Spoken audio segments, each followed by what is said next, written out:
and this is the Age Group Multisport podcast with me, Richard Conway. This is a platform for age group multisport athletes to showcase their journeys.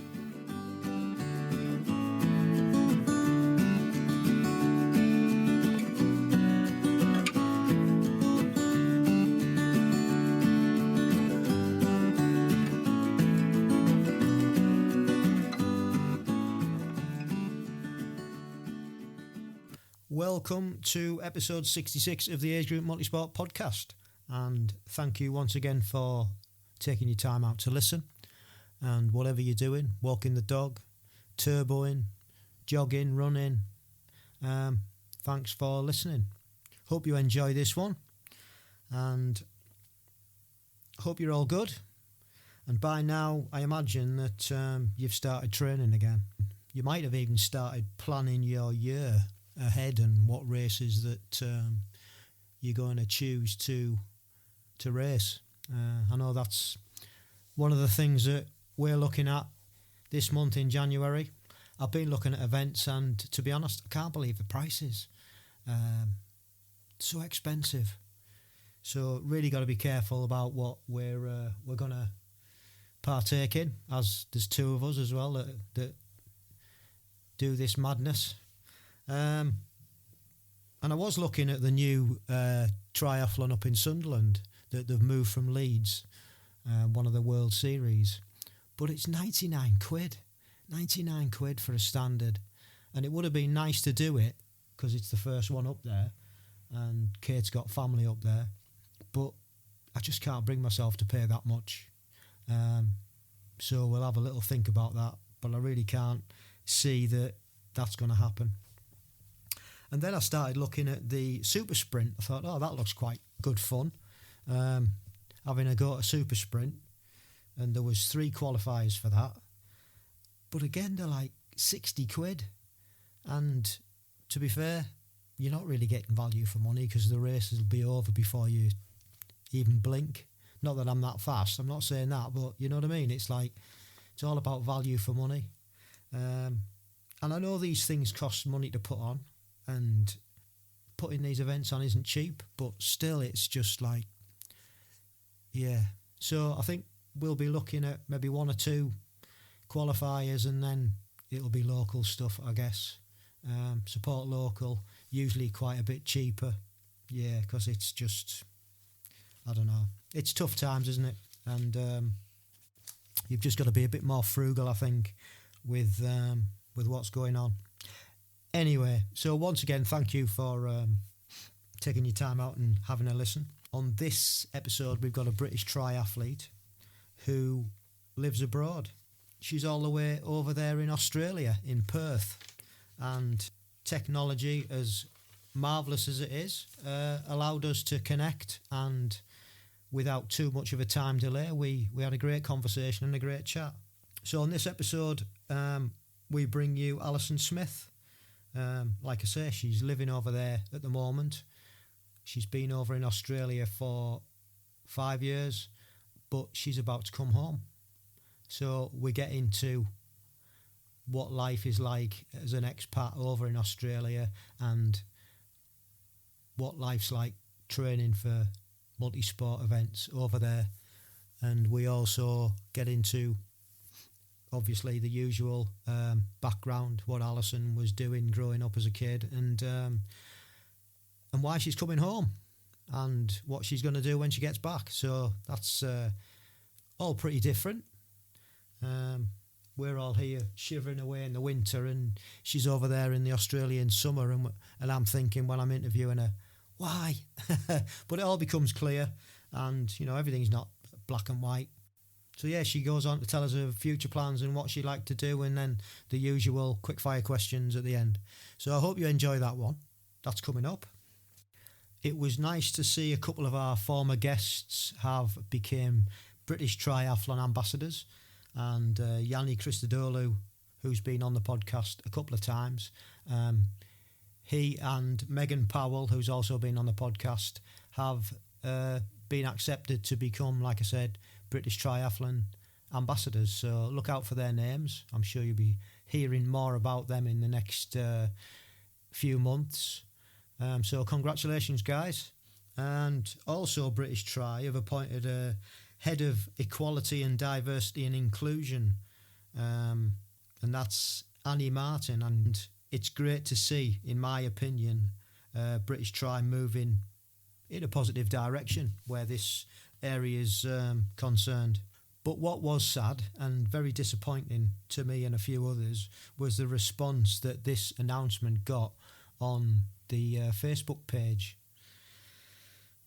There were certain members of, I guess, the age group community who were in uproar about the appointment, claiming it was a waste of money, and that they should be spending it on reducing costs, and that actually our sport's diverse enough. Well, hang on. Who's been to a start line lately and saw any diversity there whatsoever? I haven't. Yep, can't remember a race that I've attended that has had much diversity whatsoever. So to say that the sport as we know it is diverse enough is an absolute ridiculous claim. How many ethnic minority triathletes do you actually know? I know a few. And that's only just because I've interviewed them on the podcast. Henry Sinclair being the first one that we had. And if you go back and listen to Henry's story, he'll actually tell you what it's like as a black man to get into multisport in this country. Diverse, we ain't. So well done to British Tri. People, you really need to have a look at what you post before you post it. And just get a grip, because it was pretty sickening, to be honest. So good luck, and let's take our sport forward and get more people involved. The more the merrier. A couple of podcasts I've been listening to, and the first one was Rich Roll. And if you've not heard of Rich Roll, he's quite big in the podcast world. He has loads of different types of guests on.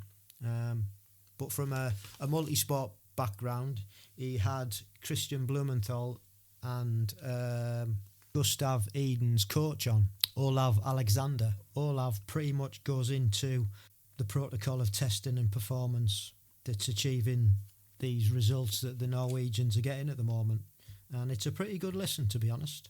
And he's obviously working, because Olympic gold and World Championship medals for both Christian and Gustav, speak for themselves, don't they? So, and then he goes on to say what the next steps and stages are for these athletes. So that was a pretty good one.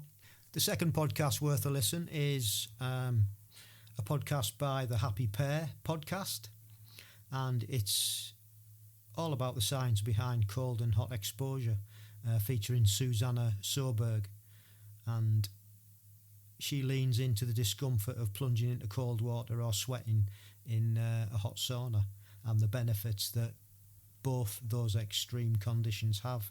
And basically the benefits are that cold water and heat exposure is good from a serotonin, a dopamine and oxytocin hits, which gives us longevity benefits and helps our metabolism. That's a really good listen. I'm not keen on cold water myself, having absolutely hardly any body percent fat. I feel it really uncomfortable.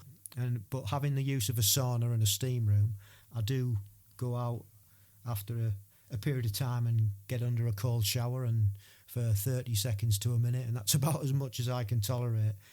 But I'm building it up slowly,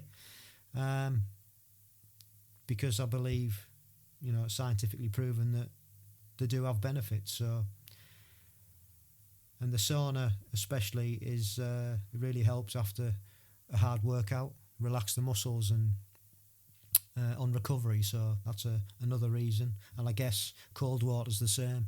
If you're plunging into cold water after a hard workout, it's supposed to be good for the muscles.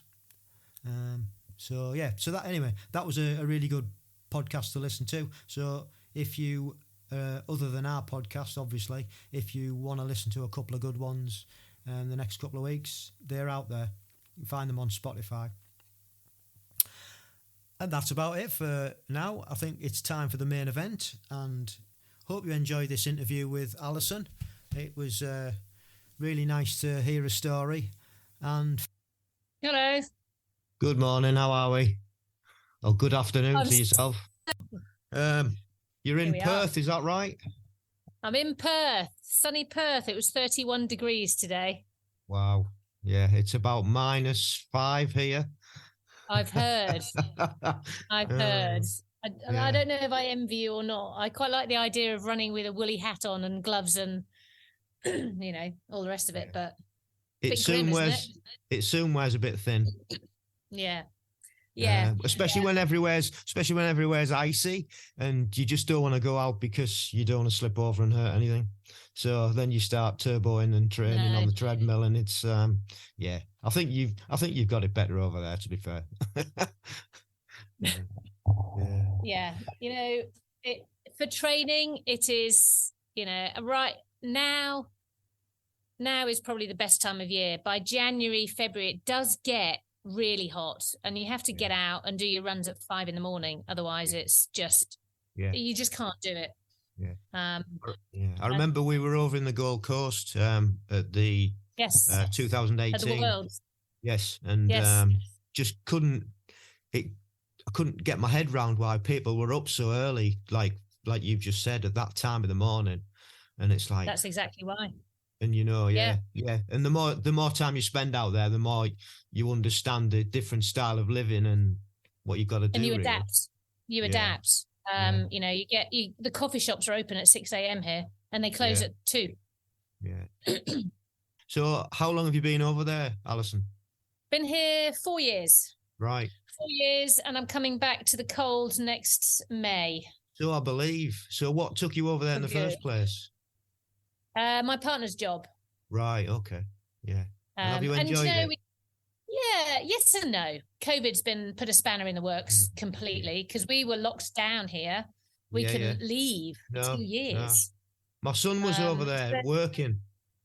He'd gone over with his girlfriend, and they were just travelling around, and he had to come back, and he's glad he did, because obviously, like you just said, he would have been locked down, and that would have been it. Yeah. I mean, it was quite ridiculous. And when all your friends and family are actually back in the UK, it makes for a very tough 2 years. Yeah. All the great weather and all the sport in the world is wonderful, and the beaches are gorgeous, and, it's a great life. But, So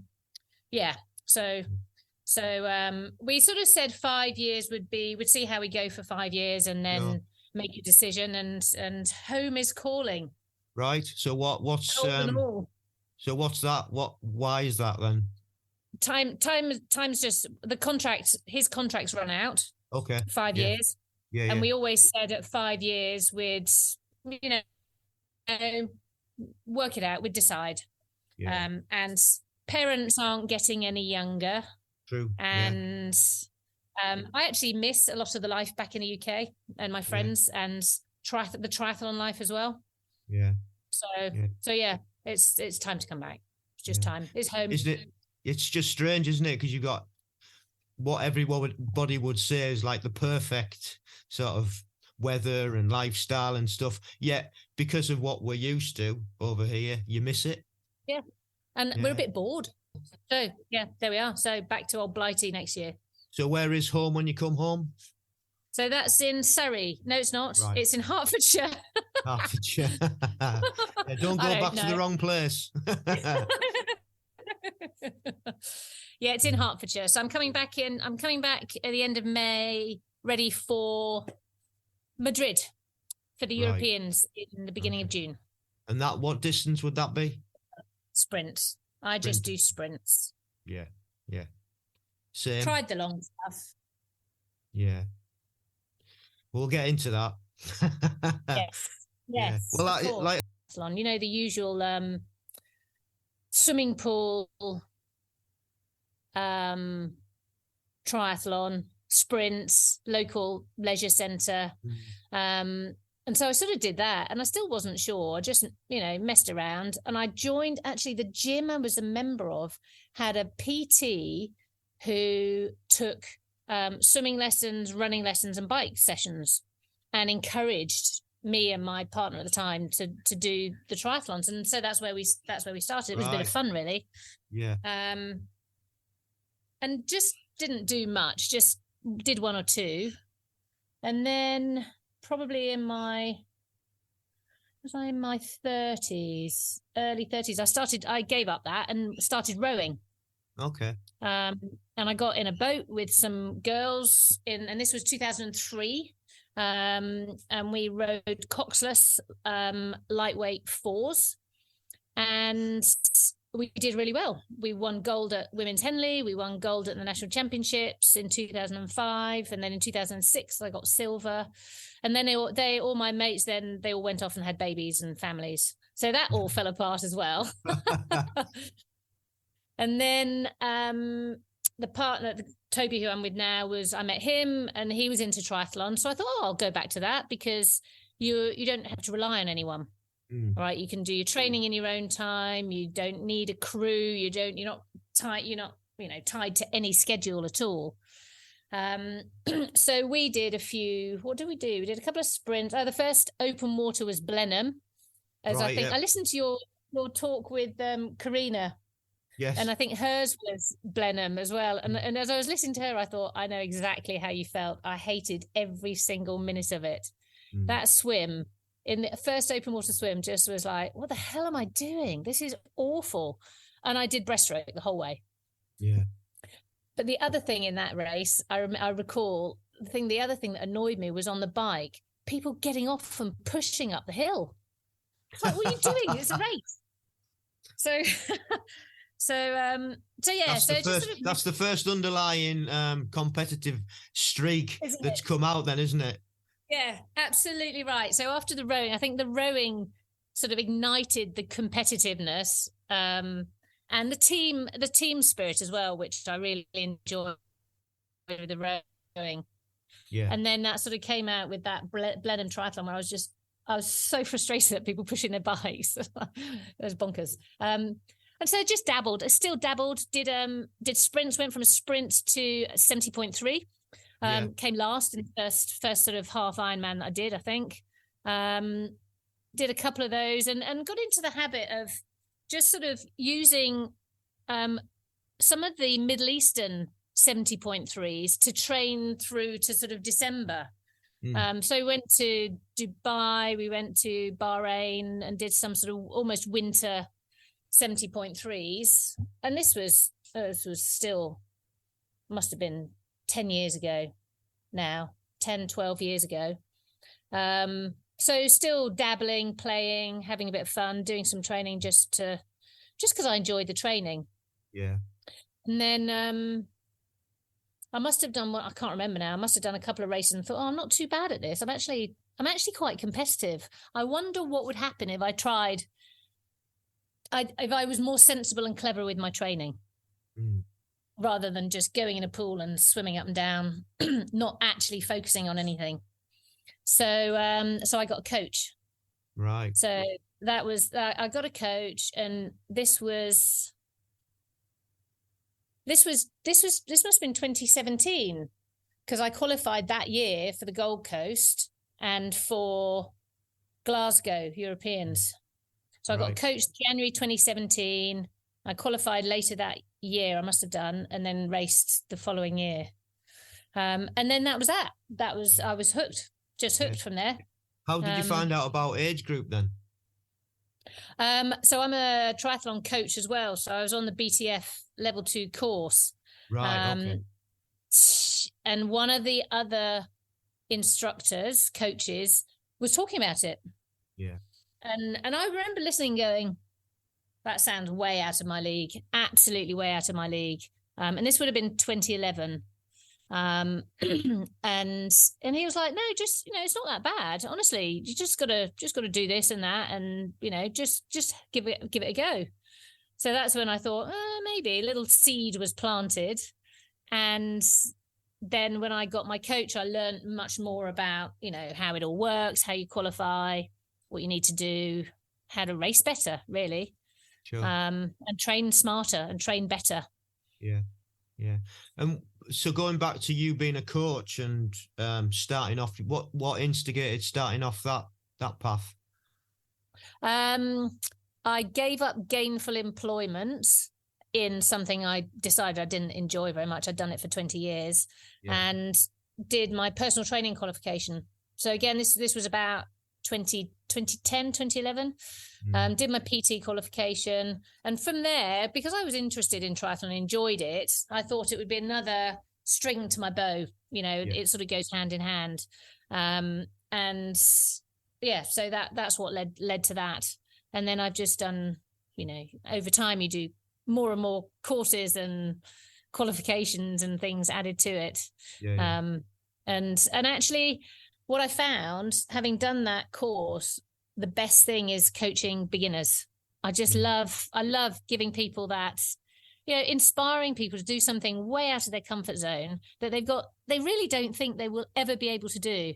And also don't realize that there are things that are less than an Ironman that they can do, that, you know, you can do something really short, really achievable. And the sense of satisfaction for them, it's very rewarding.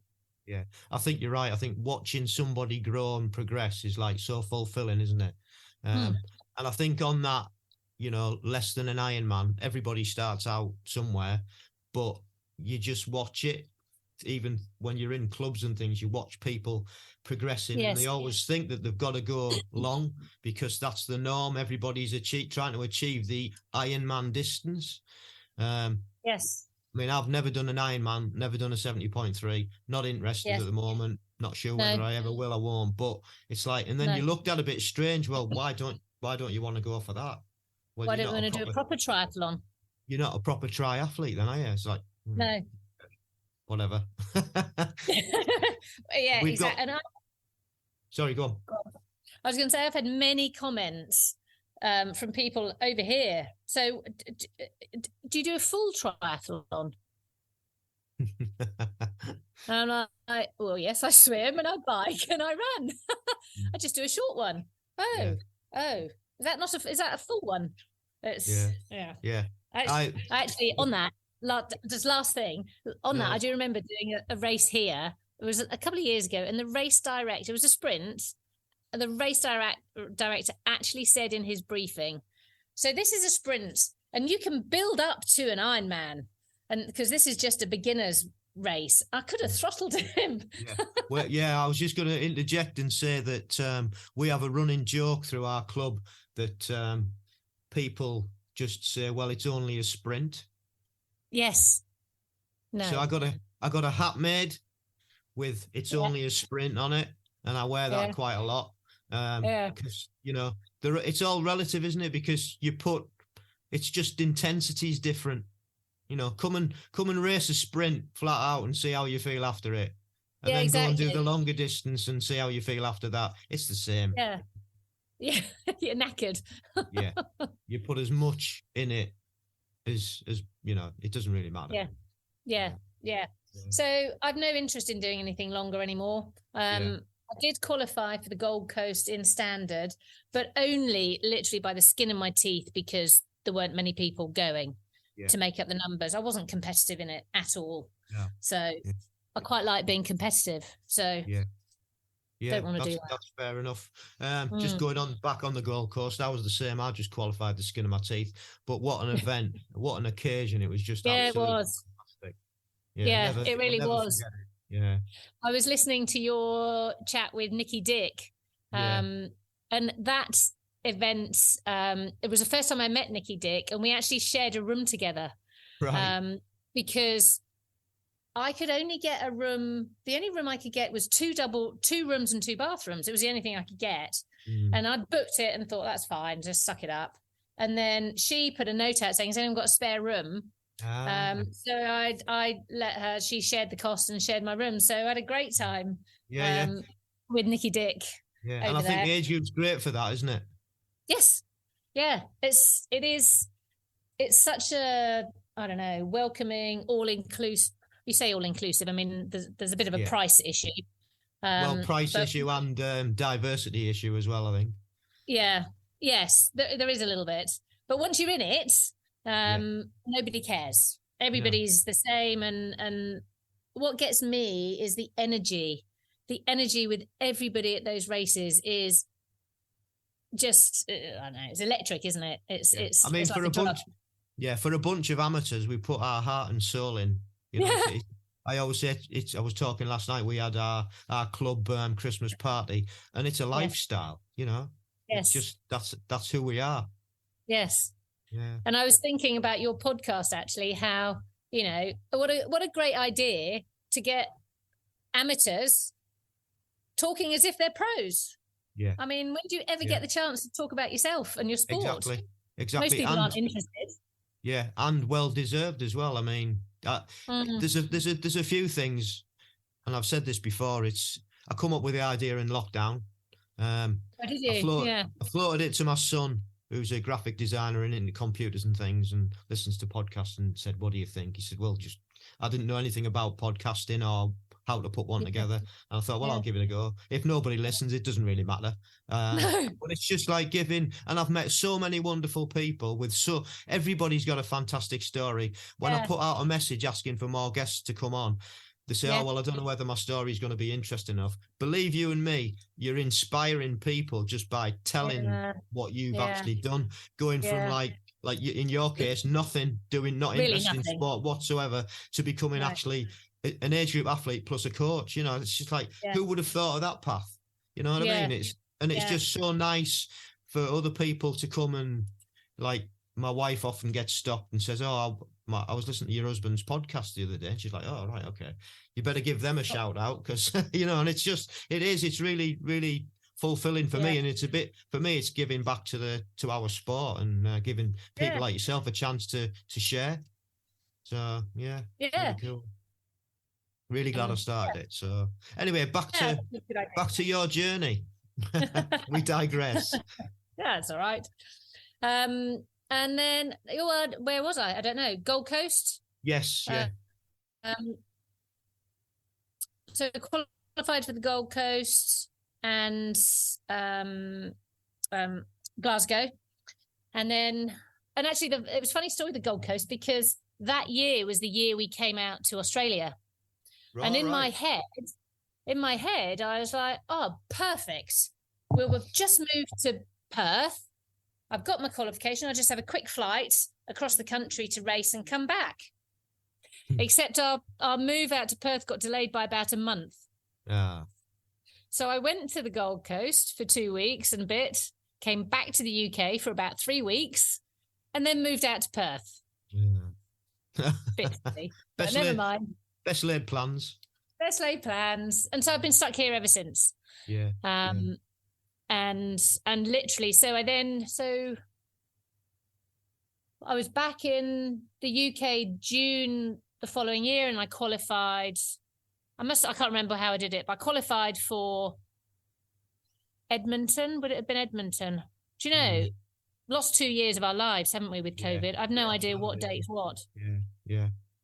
Anyway, qualified for Edmonton. That didn't happen, did it? Was going to go to Bermuda.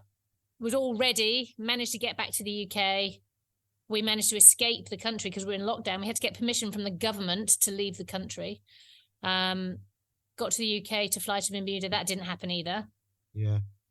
And then so that carried over to this year in Montreal. So I went to Montreal. Yeah. Which Enjoy was it? Oh, brilliant. Were you there? Did you go? No, I haven't.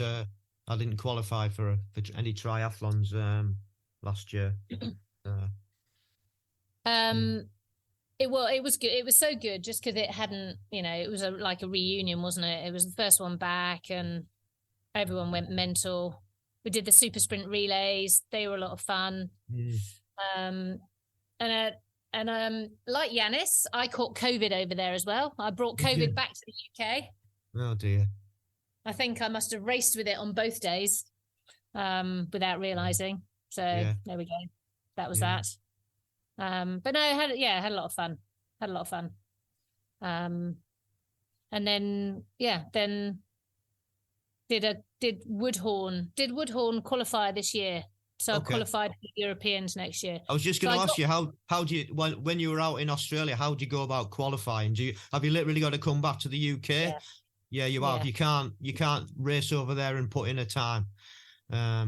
No. Because I remember when I was over in the Gold Coast, there was an expat, and he was living over there, and he actually got a place. And I don't know whether that was because it was in Australia and it wasn't very well taken up. Yeah. Correct. Yeah. I think so. You can apply for a discretionary place. Yeah. But you generally have to be podium standard. Right. Okay. Get that. Or it's somewhere like the Gold Coast and they've not got a big team. Right. So because I was in Montreal, I couldn't qualify for the Worlds for next year. I think because that was on the same day as Cardiff, and one of them I'd missed, and then the other one I had to come back here for. I had to be back here.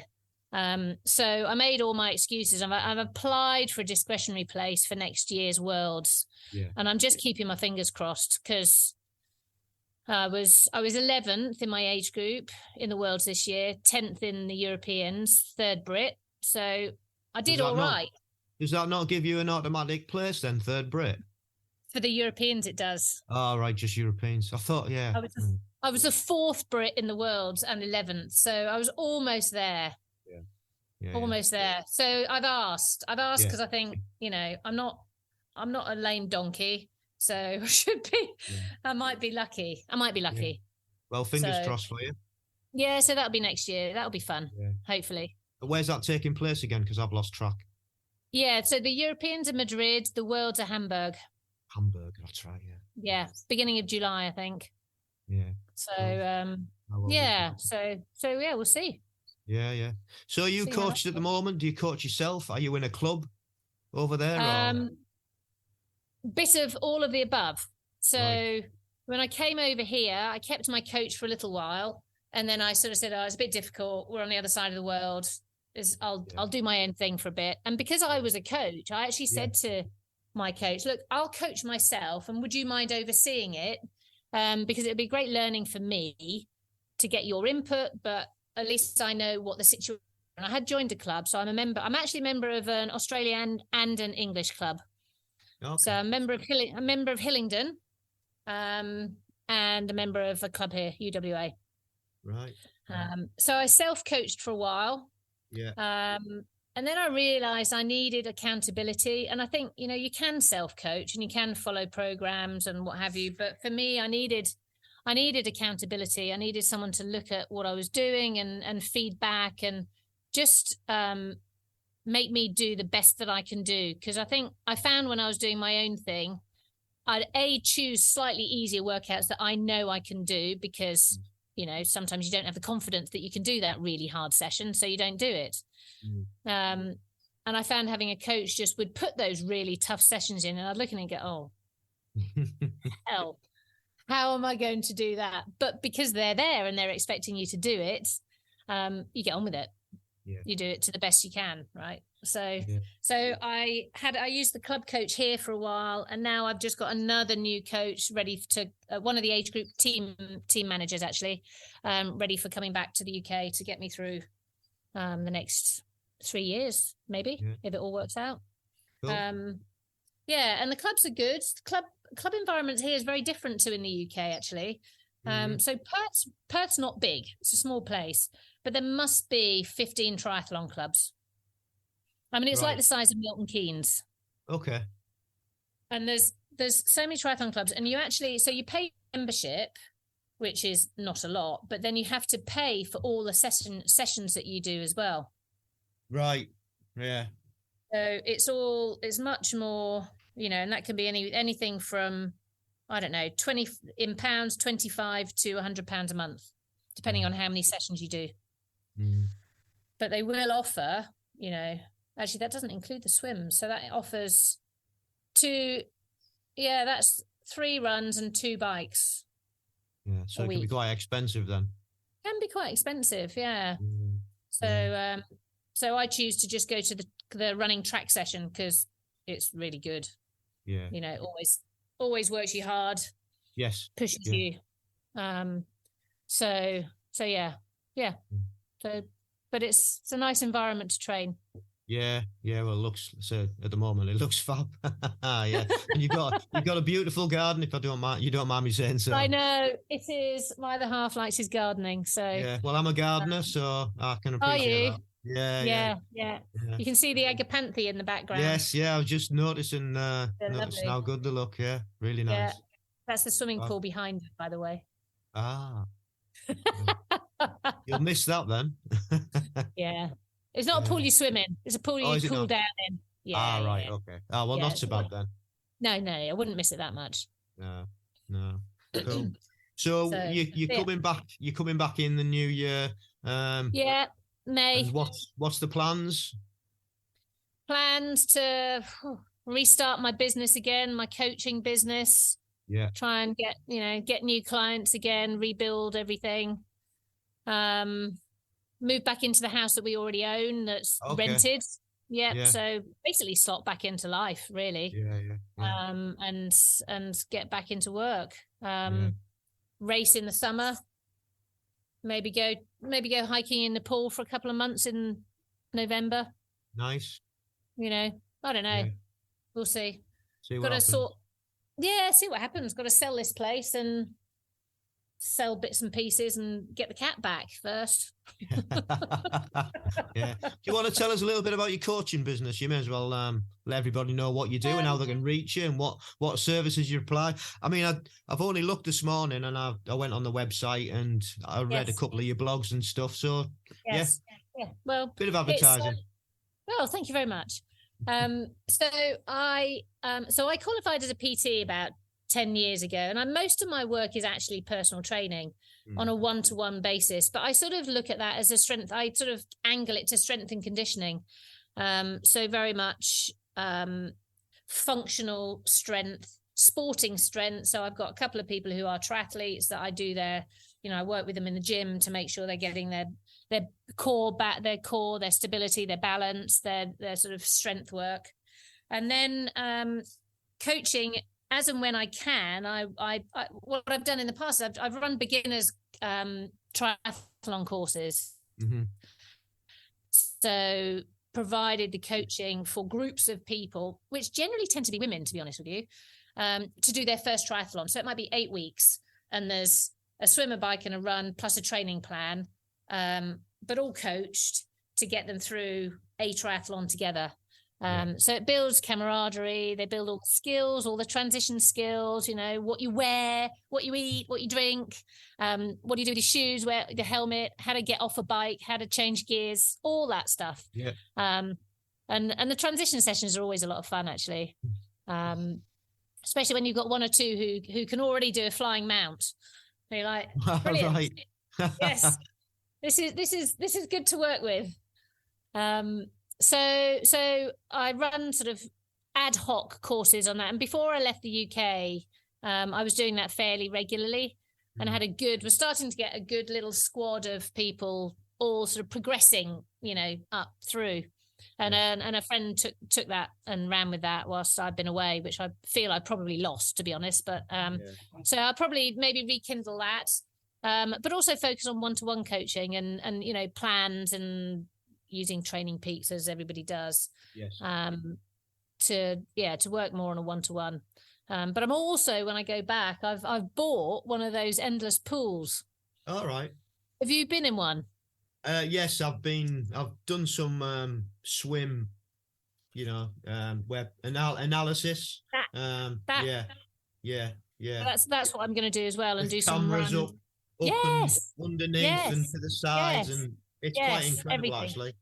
Yeah. So I'm going to, that's the aim, is to do one-to-one sort of swim, run and bike sort of testing and analysis as well. So that would be the plan. Cool. So we'll see. It's exciting to have something to look forward to. So where can people find out more information for that?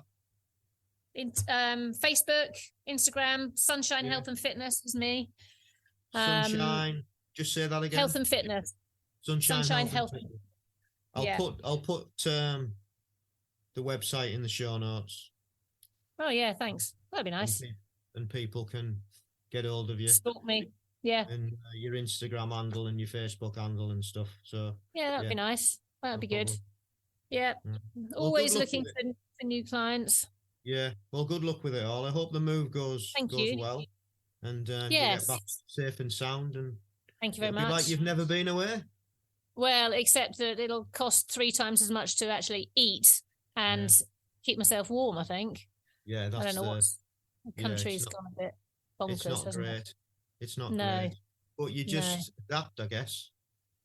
Yes, you drink less coffees out, right? You just don't treat yourself to the things that you might like to treat yourself to. Yeah.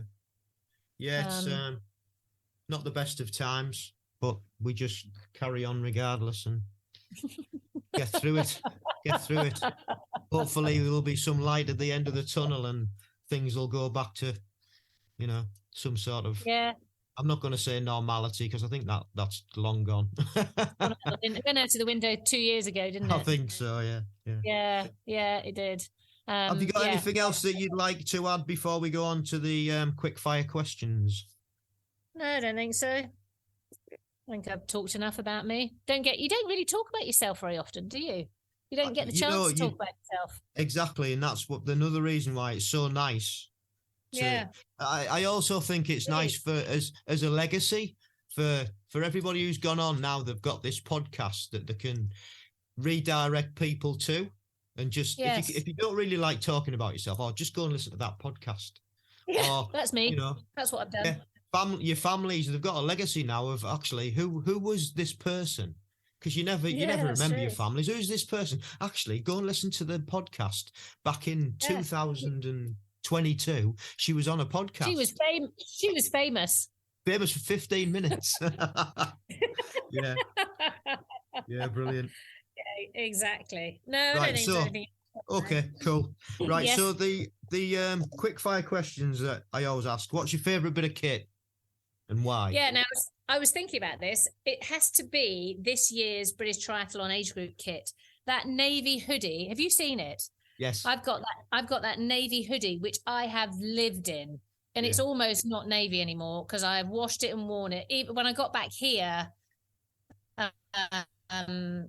in September, October, it was still cold, right? It was 5 degrees at night and in the morning. And so I'd be wearing this hoodie. So it is washed and worn. And I do love the sleeved new triathlon suit. Yeah. I've just got one. I've just got mine back with my name on it. And do you know what? It's the best piece of kit that we've had. Well, the best tri-suit we've had, in my opinion. Do you think so? Because I've heard very mixed reports about it, but I think I love it. I'm racing this weekend actually over here. I'll be wearing it. Yeah, I think the material's really cool, and I like the fact that it's actually got all the colours in as well. I really like it. Yeah, really at the moment, those are my favourite bits of kit. Yeah, cool. Yeah, a few people have, since that new tri-suit's come out, a few people have said the tri-suit. So normally it's the bike, but... I know. Well, I'm looking forward to getting a new bike in the new year, actually. So that will supersede the kit when I get the bike. That will be the new kit. What, because I'm a bit of a bike geek, what bike are you looking at? So I'm going to replace exactly the one that I have at the moment, which is... an MV Live Advanced Pro. Yeah. Nice. They seem to be a bit cagey about the 2023 model, but it's I think it's either SRAM or DI2, and it's just so comfortable and it's such a lovely bike to ride. Yeah. And mine is 2018, 17. I don't know. It's about 7 years old. Yeah. Time for a new one. Yeah. But everything's just, I think there's a couple of things we were talking about it last night. Things are just so hard to get hold of. They are still. First thing. And everything's just almost doubled in price. Bikes, that spec, it's just like they've just gone bonkers. I tell you what, in Australia, bikes are almost pounds for dollars. They are so much cheaper. Are they really? They're so much cheaper. We've always bought up. We've been coming to Australia for a while, for probably the last 15 years, on and off. And we'd always buy our bikes here because that will be probably, it might be $10,000 or $12,000, which is only £5,000 or £6,000. Yeah, well, double it over here. I know. Yeah. I don't understand it. A friend of mine last night his wife's she got into triathlon last year, and she wants to upgrade a bike, and he said he's just like struggling so much You said because everything top brand, top end, like you've just discussed. Yeah. 11 grand, 11, 12 grand. And it's like, it's ridiculous. Absolutely. Yeah. It's a lot of money, isn't it? I mean, 5-6 grand was like, people would look at you gone out, wouldn't they? If you paid that much, what? But now it's just, I mean, I love bikes and I love cycling, and even me, I'm like, no, I can't. I really can't justify that. No. I'm not that good, to be fair. I can't justify spending. And like you, we've had our bikes, myself and my wife, we've had our bikes for about 7-8 years now. Yeah. And to be honest, there's nothing wrong with them. They're old and they're outdated, but they're still better than I ever need. Yeah, I've got mechanical dual race on mine. Kate's got Shimano Ultegra, DI on hers, and they're still, Well, and that's it. I mean, my bike that I've got at the moment is absolutely fine. I think I've actually had to have the Di2 the mechanical shifter replaced because it snapped. It is getting worn, and it is on its way. Don't get me wrong, they do wear out. You know what I mean? But that's interesting about the Australian market being cheaper. Yeah, get flight over. Mind you, flights are so expensive; it's not even worth that either. Once upon a time, it would be worth getting a flight over here, buying a blimmin' bike, and going home. Yeah, but if you're over there racing, it might be worth thinking about. Yeah, exactly. And you come over to Townsville. If you're coming over to race, are you doing the multisport? I haven't decided. I haven't. No, I don't think so. No, I haven't really. Yeah, I haven't really got much planned. I'm doing Venice Duathlon in March, and that's all I've got planned. Okay. So, so next question is, what resources do you use? And it could be anything, could be websites, books, to help you with triathlon. Yeah, I do listen to podcasts. Go on then, give us a few podcasts. And I listen to, I like the Purple Patch, Matt Dixon. Yeah, he's good. That's good. And I listen to Simon Ward occasionally. Yeah, he's good. And then there's another couple, I can't even remember them actually. They're on my phone. I don't know what they are. I just browse and look at the titles and go, oh, that sounds interesting. Or if there's a decent guest on. Yes.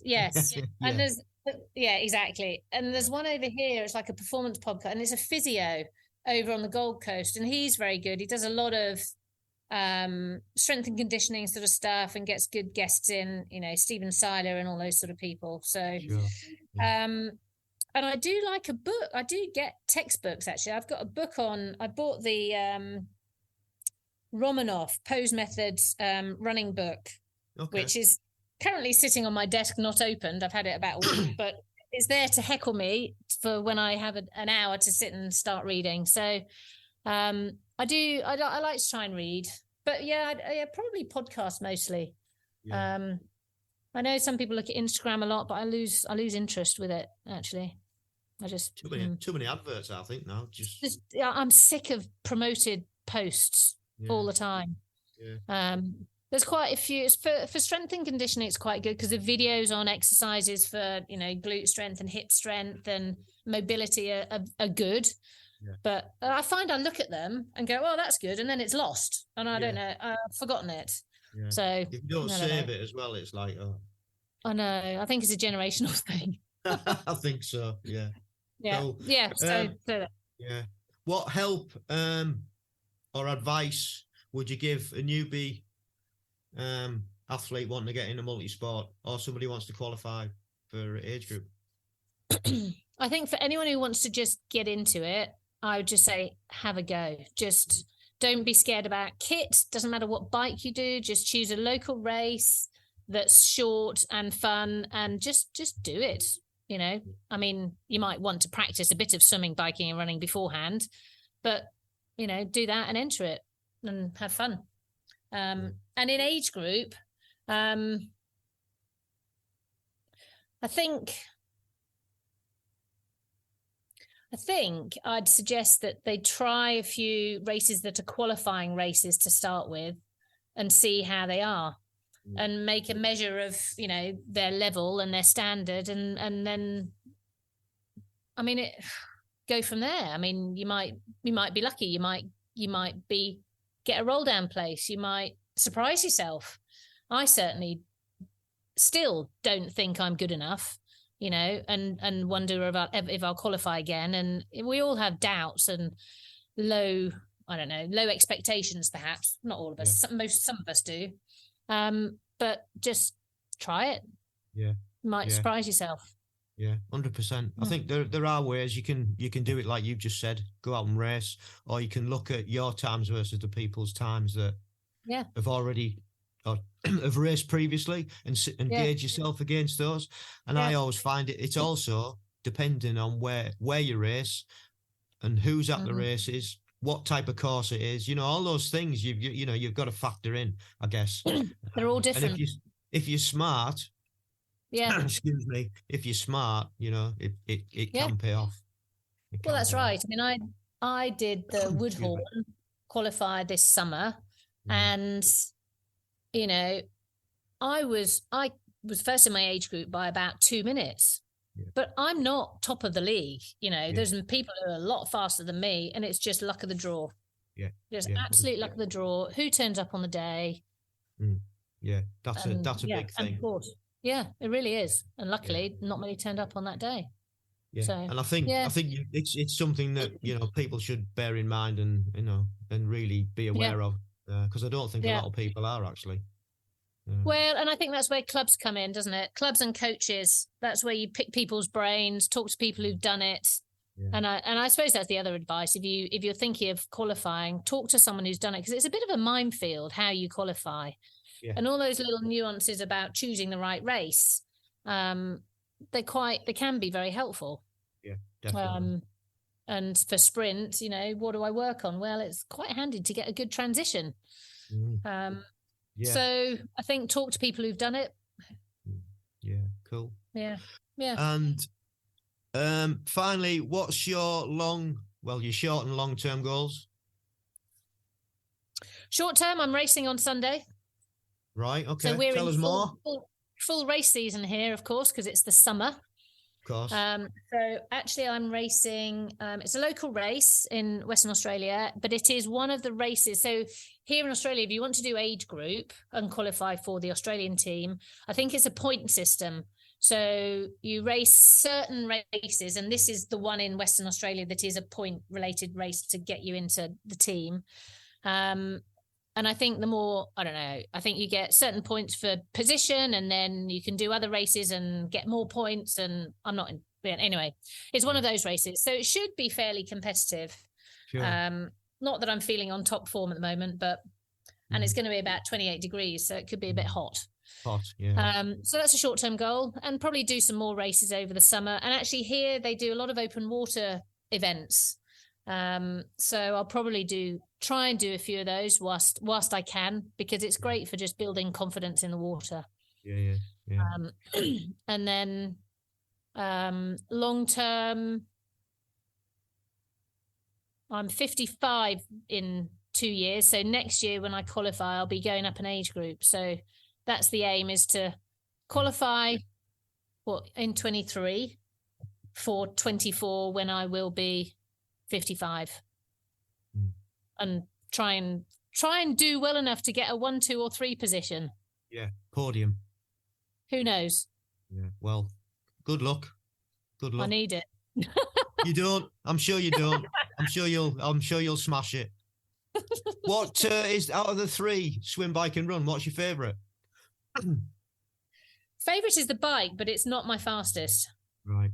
Yeah. I enjoy it. I enjoy being on a bike. Yeah. But running's my better discipline. But you know, it's just so hard, isn't it? After everything else, it's exhausting. You never enjoy that run. It's hell. Yeah. Despite the distance. I know. Have I only done 1 kilometre? I'm dying. Yeah. I've got 4 more to do. Cool. Well, thank you ever so much for spending the time. Thank you very much as well. Sorry I was late. That's all right. Not a problem at all. I'm just glad we managed to. Yeah, nice to speak to you. Nice to meet you. Yeah, and you. Yeah. I hope everything, like I say, goes well with your move, and thank you very much. Get back to Blighty, and I'll look out for you on a circuit somewhere. Yeah. we might bump into each other. Although I'm not. Where are I'm you not based? I'm in Lincolnshire. Okay. We're on the coast, on the east coast, little village, little town, I suppose it is, called Louth. Oh yeah. Yeah. Very heard of Louth. little market town. So yeah, that's where we're based.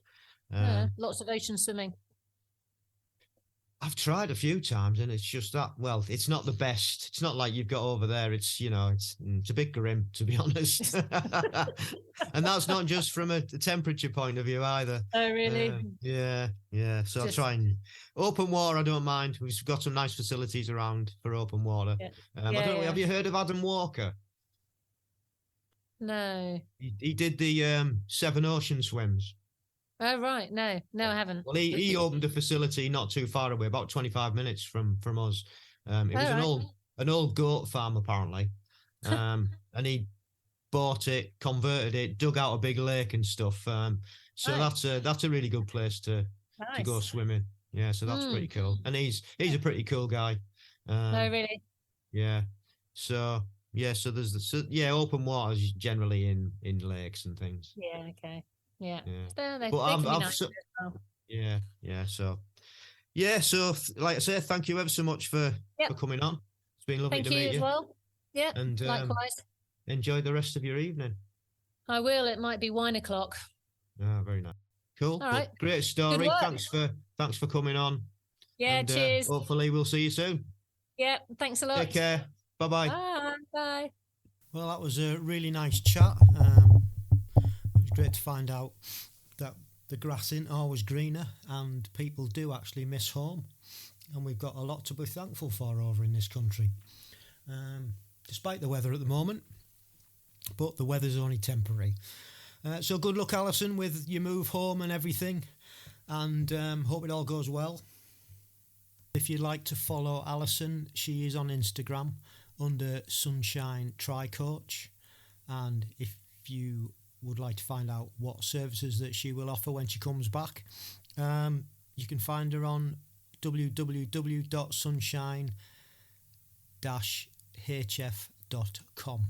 And all the details are on there. So give her a look. At the very least, follow her on Instagram.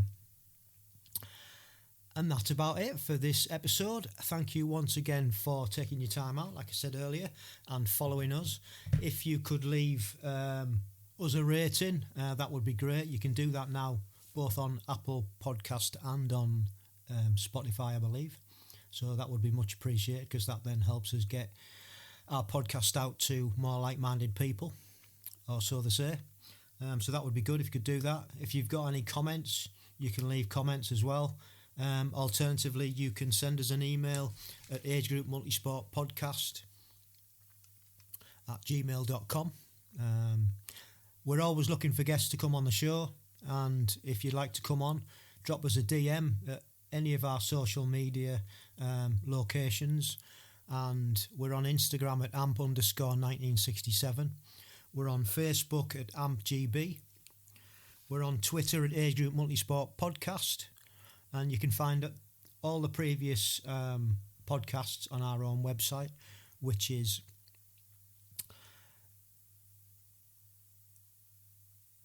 the Age Group Multisport Podcast.buzzsprout.com.